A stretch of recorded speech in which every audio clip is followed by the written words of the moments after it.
आदिम जनजाति है, सबसे पहले तो यही याद रखना। 8 को आदिम में को ये भी आता है परहिया, ठीक है। तो परहिया जो है ये झारखंड की आदिम जनजाति है, ठीक। परहिया झारखंड की आदिम जनजाति है। और याद रखिएगा इसको पलामू जो है ना, पलामू का याद रखिएगा, इसको आदि अधिवासी कहा जाता है।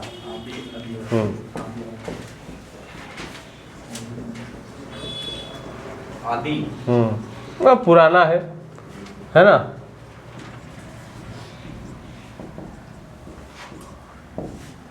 कौन सी जनजाति को? परहिया। तो सबसे पहले तो याद रखिएगा ये आदिम जनजाति है। और कहाँ का इसको आदि आदिवासी कहा जाता है? पलामू का कहा जाता है। कहाँ का? पलामू का, ठीक है। देखो ध्यान देना कि आप बोल रहे हैं ये जो जनजाति हम आपको बता रहे हैं, कौन सी जनजाति? परहिया, है ना, परहिया, ठीक। जनसंख्या इसका बहुत कम होगा, उतना ज़्यादा जनसंख्या इसका नहीं होगा, ठीक है। और ये आपको सवाल पूछेगा कि कहाँ पाया जाता है, तो जब हम आपको पलामू बोल रहे हैं तो मूल रूप से पलामू में पाया जाता है। मूल रूप से आज के डेट में कहाँ पाया जाएगा? पलामू में। तो पलामू में सबसे ज़्यादा, फिर लातेहार, उसके बाद ये आपका गढ़वा में मिलता है। मतलब इसका निवास जो है ना, बैठो, इस जनजाति का निवास जो है, मतलब ये जनजाति सबसे ज़्यादा कहाँ पाई जाती है? तो याद रखिएगा सबसे ज़्यादा कहाँ? पलामू में, उसके बाद लातेहार में, फिर गढ़वा में। कौन सी जनजाति? परहिया जनजाति। बात समझे क्या बोले? कौन सी जनजाति? परहिया, ठीक है। देखो ये जनजाति जो है ना, याद रखिएगा प्रजातीय दृष्टि से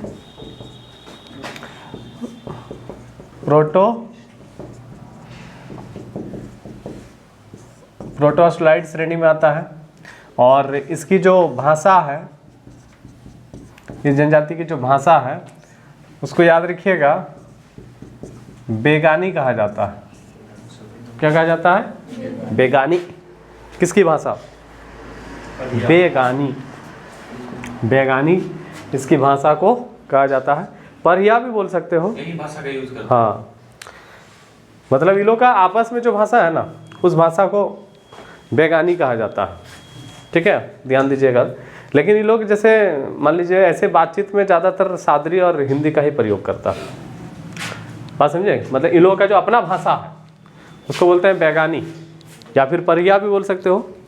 लेकिन ऐसे बोलचाल बातचीत में ये लोग सादरी का प्रयोग करता है और हिंदी का प्रयोग करता है। खोट्ठा टाइप का भाषा है ना बोलचाल में, ठीक है। देखो ध्यान देना क्या बोल रहे हैं। इसकी जनसंख्या आज के डेट में, जनसंख्या जो है इसकी, जनसंख्या 25,585 है। 25,585 किस जनजाति की जनसंख्या? परहिया। 25,585, ठीक है। परहिया की जनसंख्या कितना बताएं? 25,585। याद रहेगा? परसेंटेज बहुत कम है, कुल जनजाति का 0.30% होगा ये, है ना। तो जनसंख्या कितना इसका? 25,585, ठीक है। गांव में रहता है, जनरली मिला जुला गांव में ही लोग रहता है, ठीक है। और काफ़ी पिछड़ा है, लेकिन जिस क्षेत्र में आदिम जनजाति रहता है वो क्षेत्र जनरली प्रदूषण मुक्त रहता है। होता ही नहीं होता?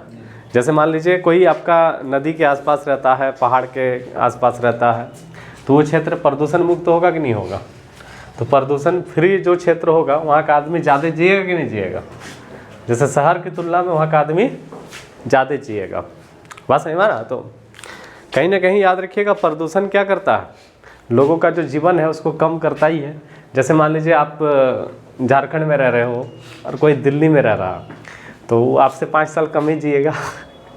समझ पा रहे हो क्या बोल रहे हैं? तो याद रखिए कि जो परहिया जनजाति है, ध्यान देना क्या बोल रहे हैं। कुछ कुछ चीज़ें बहुत इंपॉर्टेंट है। जैसे इन लोगों का जो पोशाक होता है, तो पहले तो मान लीजिए वही भगवा वगैरह ये सब चीज़ें चलता था। आज के डेट में वही धोती कुर्ता साड़ी ये सब चल रहा है। और बहुत इंपॉर्टेंट चीज़ें क्या है कि इस समुदाय में ना, याद रखिएगा आभूषण पहनने का रिवाज नहीं था। मतलब जो गहना पहनता जनरली, देखिए जैसे किसी भी जनजाति में हम लोग पढ़े हैं तो सब में कहीं ना कहीं गहना का तो रिवाज है ही है ना, लेकिन इस समुदाय में बोल रहा है कि गहना का रिवाज नहीं था, ठीक है।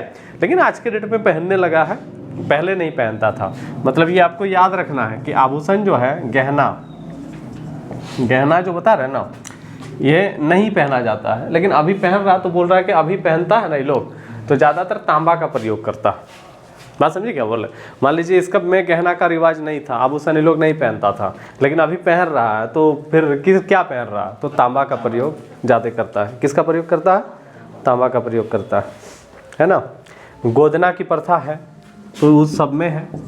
गोदना जो शरीर में टैटू बनाता है ना, गोदना की प्रथा है ना, गोदना वाला सिस्टम चलता है, ठीक। समाज जो है, ध्यान दीजिएगा, प्राय याद रखिएगा, जैसे आदिम जनजाति में जनरली जितना भी आदिम जनजाति है, लगभग सब में याद रखिएगा एक चीज़ गौर की हो, एकल परिवार वाला है। बात समझ में आ रहा है क्या बोल रहे हैं? मतलब सीधा सीधी शादी विवाह करा दिया, अपना तुम देखो अब, है ना, काम धंधा करो, कुछ भी करो, ठीक है, अपना जीवन यापन चला लो, रिस्पॉन्सिबिलिटी आपको दे दिया। हाँ, संयुक्त परिवार भी देखने को मिलता है, लेकिन जो जिसका शादी दिया उसका नौकरी लग गया है, उसको बिना दाम बिल नहीं देंगे। जरूरी नहीं है, कहने का मतलब है कि रिवाज है, आदमी मानता है, ठीक है। अब उसके अरे पगला नौकरी लग जाएगा तो खुद ही अलग हो जाएगा होता है ना इस तरह का, है ना। तो याद रखना, ये जो बता रहे हैं, ध्यान देना क्या बोल रहे हैं। इसमें जो समाज होता है, जैसे एकल परिवार के अलावा और क्या होता है, तो इसमें वंश, आपका पिता का वंश चलता है। किसका वंश चलेगा? पिता का वंश चलेगा, है ना, पितृसत्तात्मक। और पितृसत्तात्मक का एक ही तौर तरीका है कि पिता का जहाँ वंश चलेगा वहाँ पे जो लड़की होगी उसको संपत्ति का हिस्सा नहीं मिलता है, ठीक है। और इसमें जो परिवार की गिनती होती है ना, ये पूछता है सवाल, इसमें जो परिवार की गिनती होती है ना, तो चूल्हा से होता है। तो परिवार आपको ऑप्शन में रहेगा आपका कुराला, क्या रहेगा? कुराला। बोलता है परिवार की गिनती कैसे होती है? कुराला से होती है। कुराला का मतलब ही चूल्हा होता है।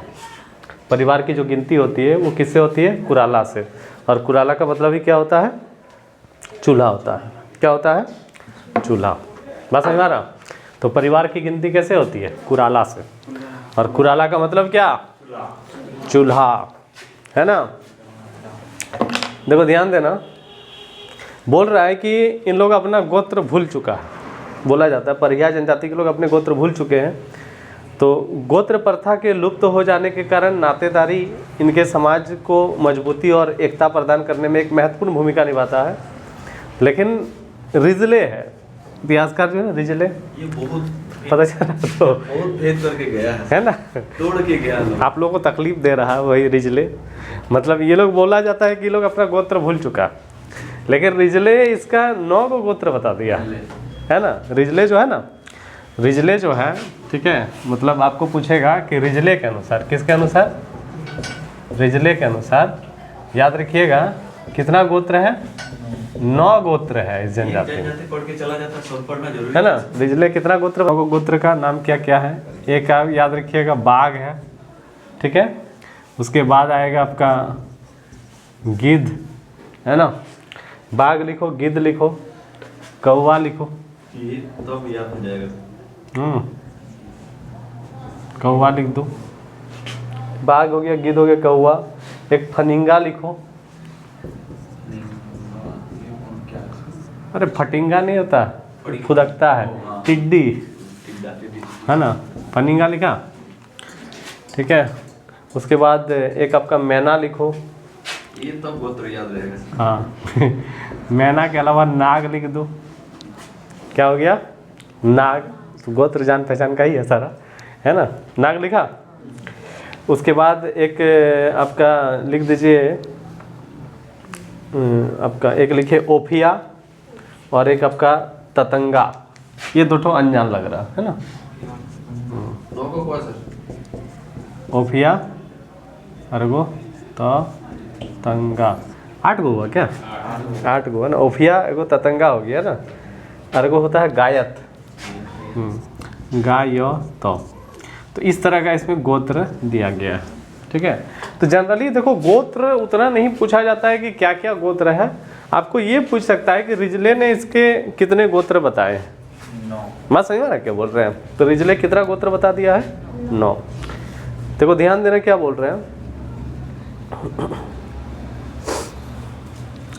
देखो इसका जो जन्म संस्कार होता है, जन्म संस्कार, तो इसमें आपका कहने का मतलब है कि जो जन्म होता है वो डिलीवरी वाला सिस्टम घरे में होता है। कोई बुजुर्ग महिला डिलीवरी वगैरह करवाती है, और छूत जो रहता है 6 दिन तक, मतलब 6 दिन में ही छठीहारी मनाया जाता है। छठीहारी होता है ना, तो 6 दिन में ही मनाया जाता है। ठीक है, तो इसमें हम लोगों को बात करना है विवाह के बारे में। लिखिए इसको, आप लोग लिख लिए, मिटा दे।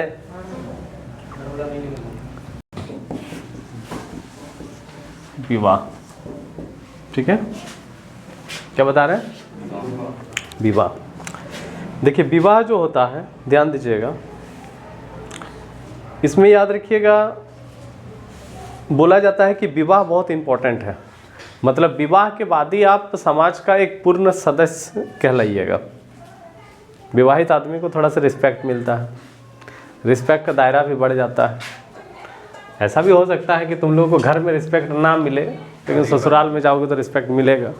घर में कोई वैल्यू नहीं रहेगा, लेकिन ससुराल जाओगे तो थोड़ा सा रिस्पेक्ट मिलेगा। वहाँ पे पुराना हो जाइएगा तो नहीं। हाँ, मतलब जब तक तुम दामाद है तब तक रिस्पेक्ट है। जिस दिन फूफा बन जाएगा उसके बाद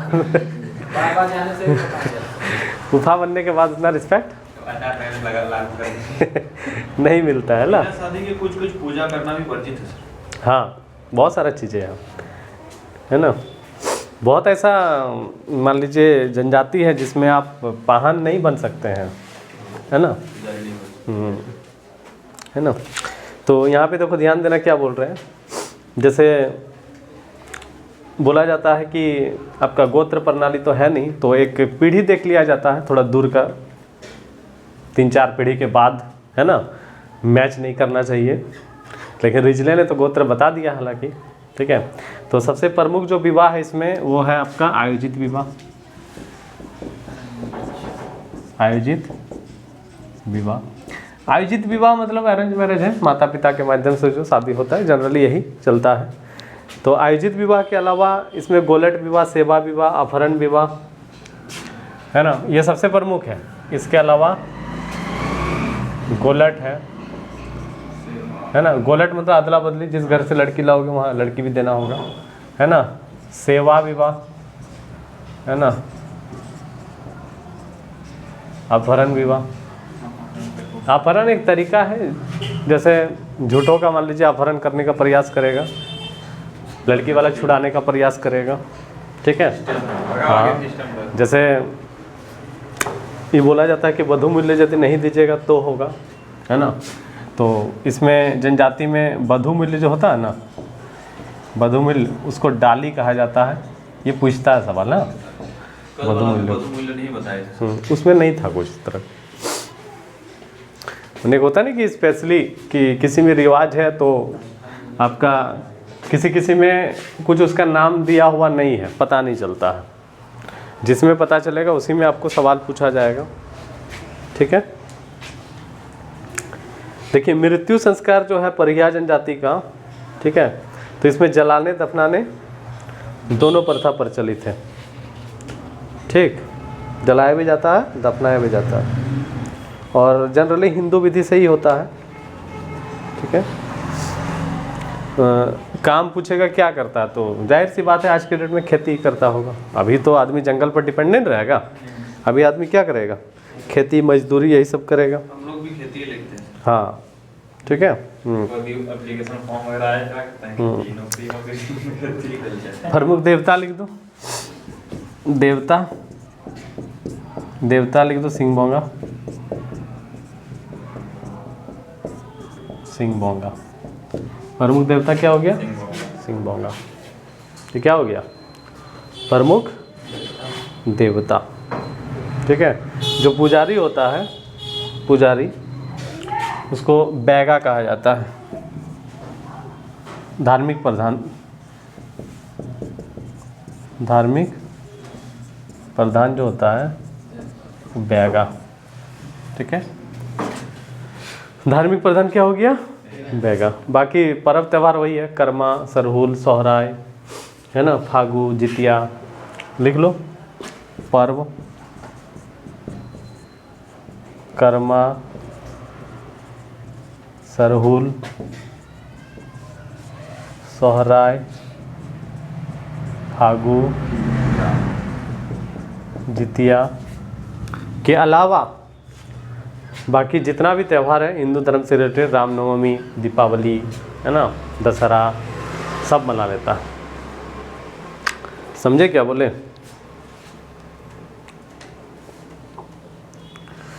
चलिए ये हो गया, है ना। अच्छा, और एक जैसे मान लीजिए मुखिया पूछेगा तो गांव का जो मुखिया होता है ना, प्रशासन तो अलग से पढ़ना हो, गांव का मुखिया जो होता है वो महतो कहलाता है। मुखिया महतो, ठीक है। मुखिया क्या हो जाएगा? महतो हो जाएगा। ये हो गया, है ना। कौन सी जनजाति? परहिया। चलिए